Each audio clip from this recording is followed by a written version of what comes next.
Welcome to Between the Cracks, the podcast where we do casual conversations around tea. My name is Dart, and today I'm joined by Derrick from One River Tea and from Our Tearoom. Hello, hello. So in the warehouse, we're going to keep it short this week, but let's get it kicked off. So we had the blackout, which we did for Black Friday, where basically we took our whole website, turned everything black. Anything with a black background was a completely new product, and you guys seem to really like it. So we're going to talk about some of those things that moved and that we're really excited about that we got just a couple test pieces of that sold out immediately. Yeah, and that was a really fun thing, going from zero to hero, where it's like we know all of the stock we have, the stuff coming in, but the website, it's kind of like a controlled trickle because we're relying on this 3-month difference for pieces to get from China to America, and so we kind of have to control ourselves. And Black Friday would just let loose. It was awesome. The first thing that just completely kicked off and sold out were these Chao Gaiwans, which we've been loving on. I mean, you went 2019 was the first time that you went to Chao studio, right? Yep, November 2019. Yeah. So I mean, these are absolutely gorgeous, and we love them, and you guys did too. So we have more on the way. They'll be here in our February order. And we've actually moved up the timeline. As Derrick just said, we've used to order every quarter. Now we're moving to every 2 months, and we'll probably be close to every month by the middle of this year, honestly. The other thing is the kettles. I didn't realize, we got the clay kettles from Zhang and Chao, and I didn't think they were going to be as big, but I've gotten so many questions about the electric burner, induction burners. Are we going to start selling them? When are we going to have more kettles? All going to come. The first thing we'll have is those kettles back in stock. And again, that will be in February or April for those, Derrick. Let's see. Did those get on this recent order? No, they did not. So yeah, they'd be April. All right, so we'll have those back in stock in April, and then we're also looking into other options for burners and things like that. And we're going to talk about at the end of the podcast what it's like to brew with the charcoal stoves, because I never have, but Derrick lived in Chaozhou for a year, so I'm sure he can give us some insight on the differences between the electric and the charcoal stoves that they traditionally use in Chaozhou. Yeah, those charcoal stoves are pretty cool. I have a few on order here that we can kind of talk about later, but I think these are pretty nice. They're fully glazed, which is a little different. I've seen a lot of the charcoal stoves that they use in Chaozhou are just, very raw, like terracotta, flower pot looking type stuff. And so it's kind of hard to control the quality or judge the quality on that. I've seen them also tied together with wire when they break from heat and stuff like that. So a lot of fear about trying to just carry any random one. I would like to do a little more research. And that was one of the reasons too why we didn't carry the kettles, is because they're really sensitive, and Zhang Chao is throwing his super thin. So you really have to be careful. I actually broke my first kettle from him because I put cold water in when it was still hot, and I basically shocked it and it cracked. They're super delicate, but again, you guys seem to like them, so we will have them, but definitely instructions and how-tos and many more reels and things like that to go with it, that everyone knows exactly how to use them. We can talk about it at the end of the session, but they usually have a 2-kettle setup, an electric kettle where they heat up the water, and then the charcoal stove and the kettle on the burner that they refill with the boiling water. It's definitely not more convenient. If you're looking for convenient electric kettle, but the clay kettle is going to get you deeper into that experience for the tea. But we'll talk more about that later. The last really huge thing for us is we applied for our first loan for the company because, again, as Derrick said, we can't get pots here fast enough. And we don't have enough. When we ran into this last year, where sometimes when I was going to a festival, I would sell out at the festival and then we wouldn't have anything for online, or vice versa. So we're bringing a ton of teaware at the end of the first quarter and beginning of the second quarter in 2024. Yeah, I mean, for us, it's so exciting because we've been doing it for over a year now, pretty consistently. And we have to be very careful on which order, how much we're getting of this, how much we're getting of that. And then finally, once we realize, you know what, the problem is not finding the good stuff. The problem is getting it to America and buying enough. And so we're just decided on that loan. And now it's we can fulfill our wish list. It's here are all the pieces that we wanted from the different producers. And wow, we can get that many pots. Let's do it. So it's really exciting. That small business loan will really help out. It's scary, right?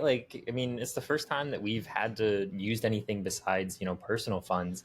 And again, it's really, we can't go to the next level without it, but it doesn't make it less scary. But also exhilarating, right? That kind of healthy amount of fear. For me, this is the second business I've done. And it's always just this fake it till you make it. Convince yourself that, no, it's going to work. It's going to work. No, it's real. Wow, it's really working. Like I remember, like just getting the first couple orders, and it's like, oh, we had a month that we did like $150. I was like, wow, $150. It's amazing. Not enough to live on, but it's a dream. One of the things, again, kind of shortcomings, we really had two, and this was all kind of shaped by the end of our first year, reflection and looking at the blackout and everything kind of in a whole. The first thing was we didn't have enough pots. The second thing is we need more information for the people that we're actually working with, the artists that we're working with. And really, there's two main ones, and a third one kind of coming in, and four and five really all kind of coming in the beginning of next year. But the ones that we've had through and through were the apprentices at Master Cumen's studio and Huang Laoshe, who's a city level master in Qinzhou. And we really just haven't given you guys enough information, and you're always messaging me, asking me about them. So we're going to spend today, the theme of today is going to be talking about and introducing Master Cumen's studio and a little bit about Chaozhou style Gongfu tea. Yep. No, this is really exciting for me because I lived in Chaozhou all of 2021, and this is when I met Kemin. I met the apprentices.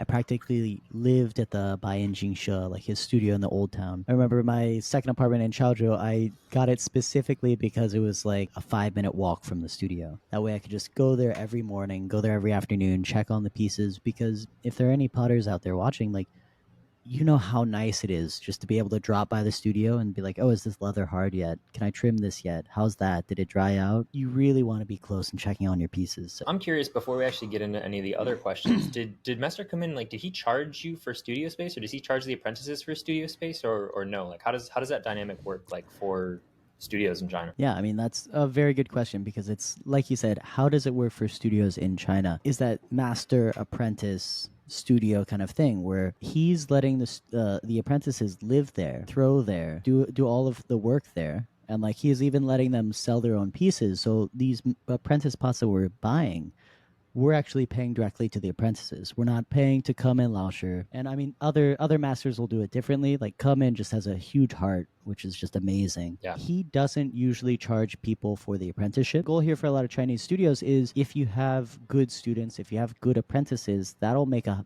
better name for your studio, a better name for yourself. It gives you the mianza. And so, So I had cool. to ask Cumen like 2-3 times before he let me be an apprentice or like study there with them. And he thought about it. He didn't answer me the first couple times, and then like the third time he kind of brought it up to me, and I was like, awesome. It's so cool. It's so cool because that kind of stuff doesn't really exist. But also, I think you are in a unique position that not many foreigners can kind of find themselves in, where they're literally in China indeterminately, right, for an indeterminate amount of time, and able to kind of dedicate, 5-6 hours a day to be there several days a week. Like, it's a kind of fairly unique position you were in to be able to do that. But really, I only know of two other people who are still in the industry, and honestly, both of them do it part time and are doing other things that have even thrown in China, which is crazy. You're like one of three people, and granted, they both had other pottery backgrounds. Like Mary, her pots are really good, but she also had thrown on the wheel for I don't know how many years beforehand. But it's still crazy, like how many people. It's like you and two other people. Like, it's pretty nuts. Well, what's also really bizarre about this, and shout out to Mary because she blazed the trail for that. Because for me, like when I was talking to all of these makers in Chaozhou, they all knew Mary. They all knew Mary by name. They were really excited. They're like, oh, okay. And so for me, it opened the doors because I'm the second person to do it. Mary can probably tell you more about this, but the throwing culture who's making teapots in China, it is predominantly a male profession. So she's not only a foreigner, an outsider, but she's also female, and she's coming in there and they're accepting her. And so I think she made a lot of progress there, and that really opened the door, opened people's minds in Chaozhou, which was really great to see. So I was able to kind of ride on her coattails there and get introduced to, Xinhua, or Kemin introduced me to Xinhua. And honestly, like I randomly found Kemin studio. I randomly found all these people. It was all just due to that second level of luck of just me walking around. I guess third level of luck, because I was like, oh, this alley looks interesting. Like, this looks interesting. I wonder what's in here. And then pushing and pushing and then being like, okay, like here is the owner of the studio. When I first met Kemin Laoshe, it was like high summer. It was like June. And I was like walking through the old town in Chaozhou. And the city in Chaozhou, it's so hot. Everyone just shuts down in the afternoon, like right after lunch. Everyone just takes a nap. The old street in Chaozhou, it's just like a lot of brick, a lot of stone, and it just bakes in the sunlight. And so I was like in the eaves, walking through the alleys and stuff like that, avoiding the sunlight one afternoon, and I come across this like side alley, a really cool looking little entrance into, I can't quite tell what it is. There are pictures of people throwing teapots. I'm like, is this a personal residence or is this a place I can just walk into? I was bold enough. I just Yes. walked in there, and there's Cumen Lauscher. I don't know him yet, but he has his shirt off and he's sweating and he's just fanning himself, like sitting by the tea table. And I just walk in and I look around and he like looks up. He's, you know, says hello. I just walk around and I'm like, can I walk in here? He's like, sure. And I just walk into where the apprentices are throwing. And I'm like, I do not know if I'm supposed to be here at all.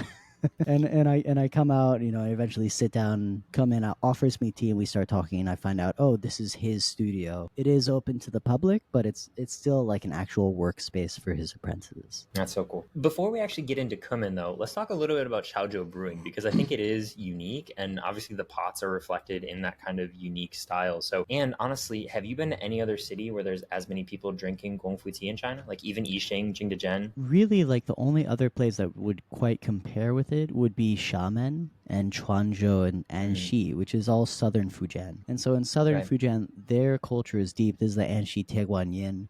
Everybody has like a refrigerator. They're sitting outside drinking tea in those small gaiwans, but it's still not as common as it is in Chaozhou. In Chaozhou, it's just the way of life. Before you do any business, before you do any talking, every place will have a tea set up. Every place will be making tea. And it's predominantly still the like 100 milliliter white porcelain gaiwans, right? Yeah, it's just the cheapest, simplest teaware. It's like tiny gaiwan, 3 small cups, and the cups just break and they grab a new one. Outside of the teapots, there's very little artistry in like the Chaozhou ceramics. There's a little bit of painting, hand painting on some of the gaiwans and stuff like that, but it's usually just very simple white gaiwans, very simple white cups. What percentage would you say of people were actually using like Chaozhou Juni or Chaozhou red clay? Maybe like 15%. 15%. But that's a number thrown off because a lot of people are drinking tea. A lot of people who are not really tea people.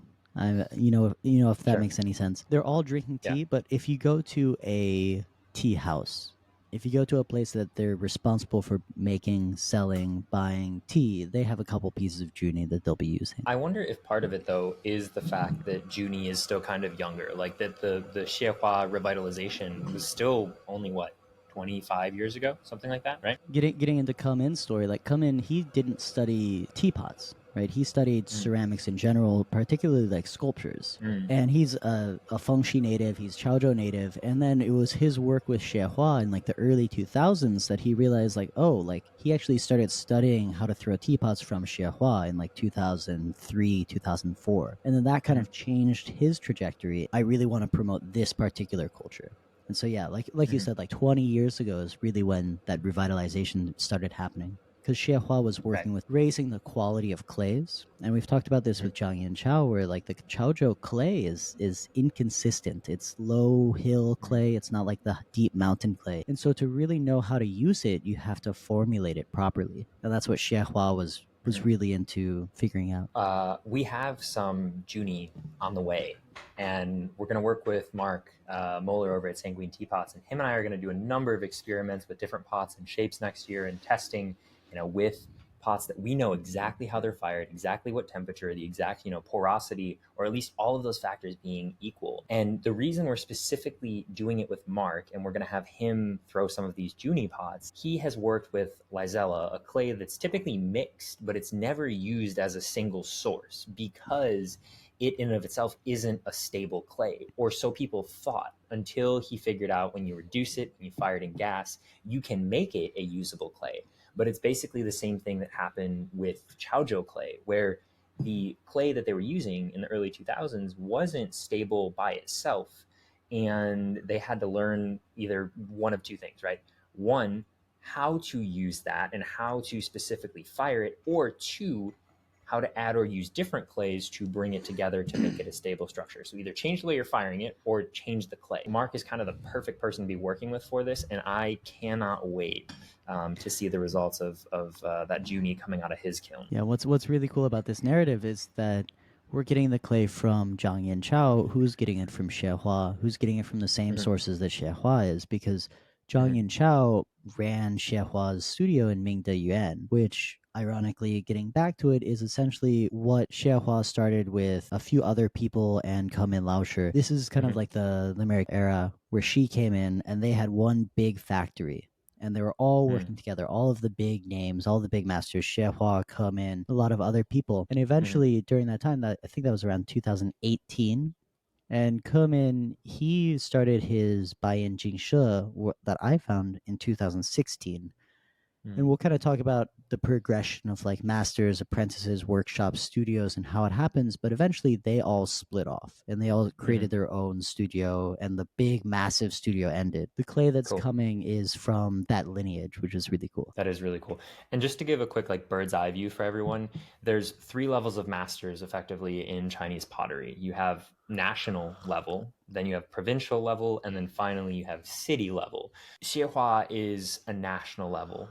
Cumen is a provincial level. His pots still go for crazy amounts of money. And then city level is what we have with Master Huang in Qinzhou, which is again first level, more accessible. Yeah, so like Xiehua's pots, I remember his studio in Ming Yuan, like a lot of his pots are, 30, 40, 50, 60, 70,000 renminbi. He's a national level potter for China, and so he's a very, very big name. He's on television all the time. Kemin, his pots still go for several thousand renminbi, up to over Yuan, which is 10,000. So again, for that conversion, Xiehua's pots range from like $4,000 to $10,000, and Cumen's more expensive pots can be up to about $1,500. So it gives you a little bit of context. If anyone says it's a master pot and it's not a city level master, or there's no more information on it, I would just be a little bit careful. It's kind of like what we talked about with the Longjing last week. Yeah, so if anyone's saying it's a Shifeng Longjing, or an Yixing Factory 1, or a master pot, you just got to be careful with these terms because they're very specific in their meaning, and there really is a credibility and a price tag associated with those names. Yeah, and it goes into how you're using the word. If you're using the word as like a sign of respect, then yeah, like okay, it's master. It's a lot of times it's the shifu means mister. It also means master. And then lao shi means teacher, and then da shi means master. Yeah, I mean I call people like master this, master that, because he has apprentices, he teaches, but maybe he doesn't have that provincial level certificate, national level certificate. So again, you just have to be a little more careful about how we're using these terms and how you're reading these terms, because in China it's very strict. Like if I call somebody a master here in China, they'll correct me. They'll be like, I'm not a master, very, very quickly. We kind of talked about the teapot renaissance and Kemin breaking off to his own studio in 2016. But what is it like at the studio? Like what is Master Kemin like? With the apprentices and with you, like as a teacher, because I know it's very different, and it seems like he was a more gentle master just from what you've said thus far. So I'm kind of curious to get a little bit more inside that. Yeah, so I think one thing about Kemin that you have to understand is he's a teacher at heart. He's very much a teacher. That's what he does during the day, and then when he goes to his studio, that's his after hours. But he still treats his apprentices very tenderly, like shows them, gives them advice, sits down with them, shows them like, oh, this form is wrong, try and do this a little better. This is very different from a lot of other masters, like my tea master here in Yangzhou. Like it feels like he never teaches me anything, because he'll never just like sit down. He's not a teacher at heart, right? He's not gifted at explaining what I should be doing, but sometimes he'll want me to pour tea, and then he'll like kind of get mad at me, like, oh, you shouldn't be doing that. And I'm like, well, you never told me not to. And it's like, okay, now you're telling me. Okay, his idea is like I should be watching him pour tea and learn how to make tea from that. That's more like a traditional like apprenticeship though, right? Where you kind of go through like this passage of like, okay, just watch me first. Like I'm not gonna teach you everything, right? You kind of have to be there for that time, really put in more time to being attentive and watching. No? Yeah, that's exactly right. That's the first part of the apprenticeship, is just being around, watching, understanding what's going on. For Kemin, it's very much more like student-teacher relationship than master-apprentice relationship, I would say, because he's really wants you to succeed. He really shows you what you're doing wrong, gives you advice. He'll even give you homework. Denqing, that's my Chinese name. I want you to throw 15 cylinders that are over 15 centimeters tall by next week. All right, got it. And so if you know teapots, throwing cylinders is it's what you got to do. That's really cool. And I think looking at the apple pies, it's very clear. Like when we saw the second ones come in only 3 months later, 4 months later, first generation, second generation. So the first generation, the top of the body, it comes up a little bit. Like it just a little bit of it doesn't contour to the top of the shape. Where like the second generation is perfectly aligned, like perfectly aligns. The lid buttons are just so much more precise. It gets ever so much more thin and just a little point on top, just making these little points of distinction. The fact that in 3 months they took an already like amazing pot and made it that much better is just so clear that like he is teaching hands-on. It's you're not just sitting there, watching and how much growth the apprentices are experiencing in a really, really short time. Yeah, no, I love the environment there at that studio. That's the Baiyan Jingshe. It's in an old town. And apparently what's really, really cool about that, I found this out last time I went. It used to be in the Qing dynasty, so like 100 years ago, it used to be a monastery or nunnery for a bunch of nuns. He was showing me like the carvings in like the stone. And he's like, "Oh, that was the inscription of the Qing Dynasty dedication of this monastery." I was like, "What?" It was kind of forgotten about in the Maoist era, and then brought back in the more modern eras, revitalized as this kind of tea studio space. Cool history. That's really cool. Yeah, I think one thing about seeing the growth of his apprentices, it really just, like you said, comes back to his teaching style, what he does. Like when I was there last time, he got all the apprentices, he called them all. He's like, "Guys, I have a challenge. Let's do a challenge. Everyone's gonna make one teapot in 1 hour. It's gonna take us 1 hour, and we're gonna make the full teapot from the lid, the handle, the spout, the body. We're gonna attach it all. We're gonna dry it all, and we're gonna compare who made the best one." It was so cool because he got all like 6 of his apprentices there. He joined the battle, and it was really funny because like it was one of those bake-off situations where it's like by the end of it, everyone was just covered in mud. People were like sweating, their hair was out, and it's like we're 2 minutes over, but I like didn't want to tell anyone because people were almost done. No one had finished. The closest one I think was like an hour and 5 minutes, and it was really good. But then it was like there were some that were just like, "Oh, you messed up that, you messed up that." And he went through and he like kind of like graded them all. He told them, "Oh, what you did wrong, why it happened." You mentioned the 6 apprentices, and I think this is kind of another cool thing. So we actually have one of his graduated apprentices will have pots coming in the spring, right? So he's now considered a studio potter. So he hasn't quite gotten a title of master, but he's not an apprentice anymore. So he has his own studio. Let's talk a little bit about the progress of making a pot, because a lot of people ask me which apprentice made this. Can you explain for everyone why that's a loaded question? There are many different styles on how you're working in a studio. A lot of times the studio, it's the name of the owner of the studio. Those are their pots. We call them, studio pots. We don't call them like specifically these are Cumen's teapots because Cumen did not make these. The apprentices made them. Right. Different studios will have different setups. Sometimes I remember in Ming de Yuan, which is Xinhua's studio, the apprentices, they just all throw a specific thing. One apprentice all day, he throws the bodies of the teapots. Another apprentice just throws like 100 handles. And then another apprentice throws, 100 spouts. And then another apprentice is assembling all of them. And so it is very much like this style a lot of times. I think it's honestly really cool because basically when they're rotating, if like let's say they're young apprentices, right, and they're just doing it, they're getting in all those repetitions of like, okay, this person needs to work on their body skills, or we need a really good body today. We don't have time to work on that. Like it's cool that people can kind of move around and get those skills. For example, Zhang and Chao, he's the only one who can throw the bodies for those Zeppelin kettles. His apprentices can't do it. They're too thin. And so that takes a huge amount of his time. If he was only doing everything handmade, his studio would only be kettles. Right? He would only have time to throw kettles. He wouldn't have any time to throw actual teapots. But if he's throwing the really fine, difficult parts of the body for the kettles, he's doing the other more difficult tasks for the other teapots, he can create a lot more. And I think really any of the American potters can resonate with this. Like if you do the by the hour comparison as a potter, it's not good. Like the most you could make is like $18 to $20 an hour. And even if you're like, wow, that sounds like a fair wage for, making pots your whole life. One example of one of our friends who also does professional woodworking charges 4 to 5 times as much an hour for making decorative wood, right? Or like a decorative table, right? So I'm not talking about decks.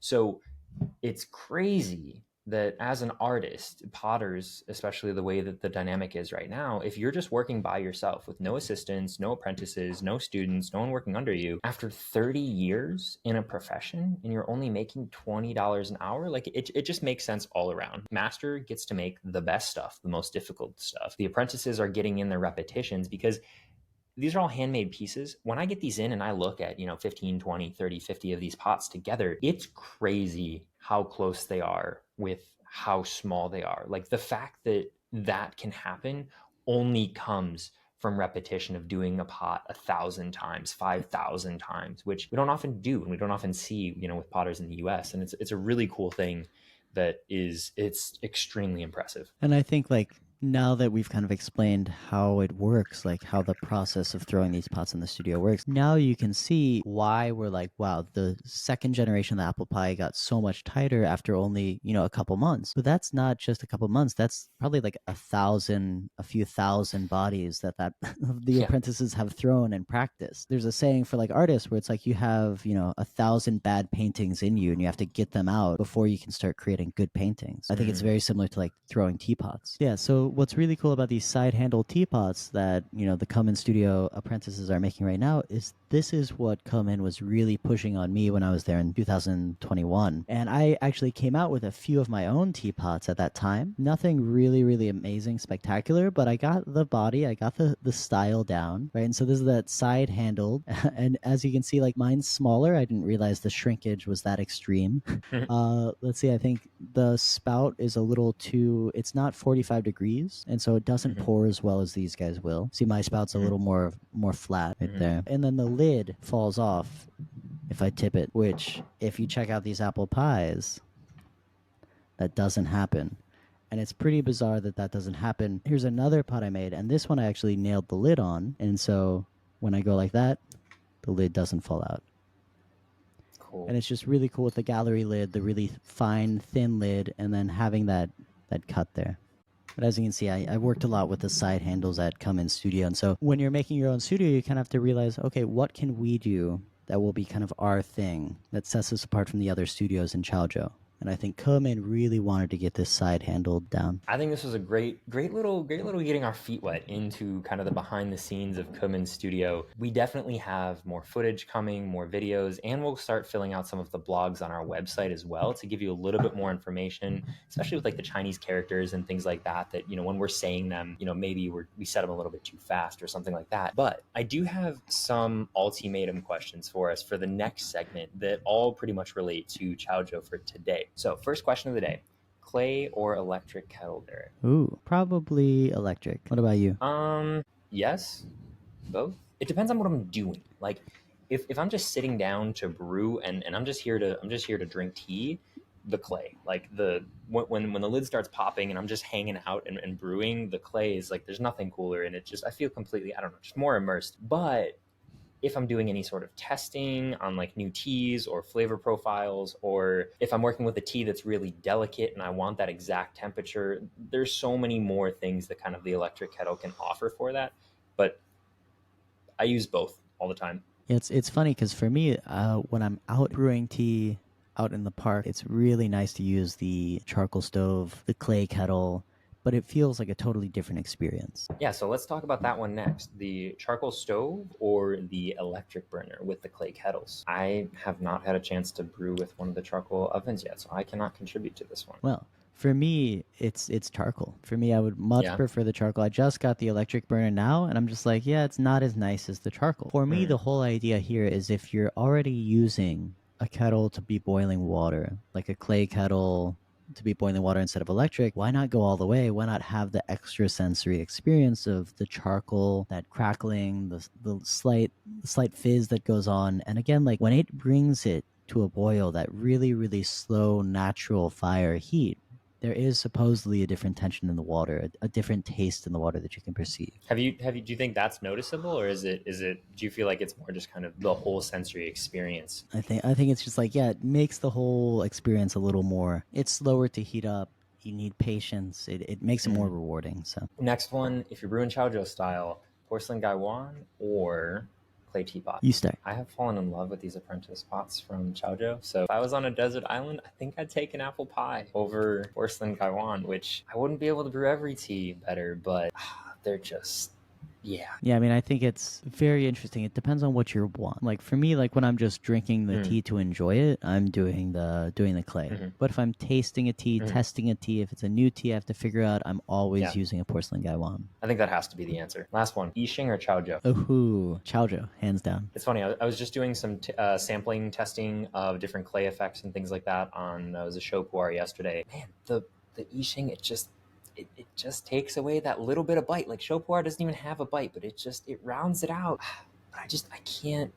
Dollar per pot, the Chaozhou pots are so much cooler and just so much better. Like if yeah, I can't Chaozhou. For me, it comes down to actually being in both of these places, visiting Yixing, living in Chaozhou. That's a good point. That what they're actually doing in Chaozhou is innovative. It's interesting. It's exciting. For Yixing, I feel like it's trapped in the shackles of tradition. Like not a lot of cool stuff coming out of there. Not only that, but again, I haven't been to Chaozhou yet. The way that Derrick describes it versus what we felt in Yixing, like there's just a bunch of studios, but like it didn't feel like the whole city came alive drinking tea. Like it felt like people were there to make pots because they knew pots were cool and could, make money. And you see a lot of people moving to Yixing because they know about the fame of Zisha, where it's like, I think the culture around it just sounds a lot better in modern day Chaozhou than modern day Yixing. Well, that brings us to a close on another episode of Between the Cracks. Thanks for hanging with us so much, and we will catch you in the next one.